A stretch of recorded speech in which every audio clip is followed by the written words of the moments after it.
The case of a Nebraska woman who was murdered and dismembered following a Tinder date is raising serious questions about the safety of online dating. Investigators found parts of 24-year-old Sydney Loofe's body in garbage bags in December. These details are grisly. She had been missing for more than 2 weeks. Police say she met 51-year-old Aubrey Trail for a Tinder date the day she disappeared.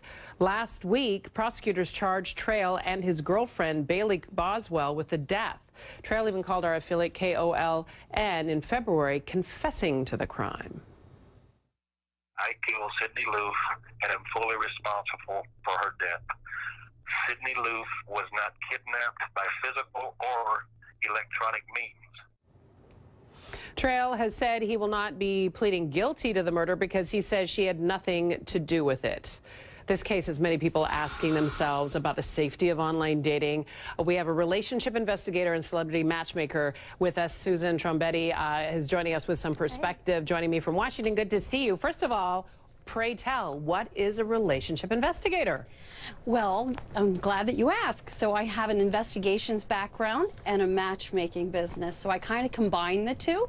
So I'll investigate your date. Well, and it sounds like that is what, I mean, I don't know that people that are using Tinder are looking for that kind of depth, but it does bring about this question about safety.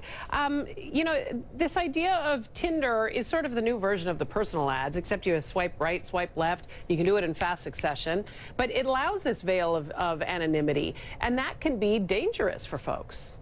Oh, absolutely. And so you need to employ some safety tips, and they're rather common sense. What happens is most people have a false sense of security when they Google their date. But what happens when they give you a fake name, right? So I have some tips on how you can stay safe on dating apps. Well, let's pull them up. We actually had them up on the screen. Let's pull them up again. Meet in public. I think that's always an age-old piece of wisdom. But you also suggest telling someone. I get my girlfriends to do this. Tell me if they're going out on a date with somebody they've never met before. Yes, tell someone the who, what, where, when are you going to be back? And I mean, Sydney Loofe did that. She did that to all her Snapchat followers. So unfortunately, you need to get a little bit better than that, though. What is this tip you mentioned? Listen over several days. What are you listening for specifically, Susan? So people will tell you what they want you to know. And if they're lying to you, they're going to tell you lies. So if you listen over a period of time, the truth will come out. And the next thing you want to do is you want to listen with your gut. It's your gut instincts. So is something about this off? Do you believe they're telling you the truth? I mean, you'll feel it. Like, you'll feel a sense of, you know, I'm not safe here. And you should pay attention to that.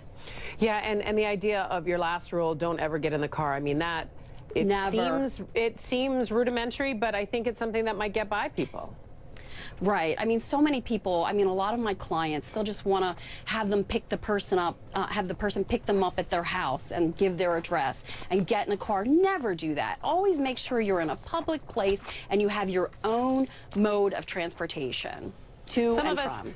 Some of us, especially women, we often feel like we don't want to make a scene or we don't want to, you know, be rude. But if our gut is telling us that something's off here, and we just need to trust our gut, what's the best way to handle it? Get out of there. I mean, just trust your gut. Don't, you know, don't feel like you have to be nice. A friend once gave me some advice. Better you to offend them than you to be 6 foot under. And I mean, goodness me. Yeah, and you have to be careful. So yeah, you really do. Well, if not, failing all of that, call Susan Trombetti, and she can get some investigation going. I've got a few clients potentially for you. Thank you so much, Susan. I'll send them your way. I appreciate you. Thanks so much. Thank you, Michaela.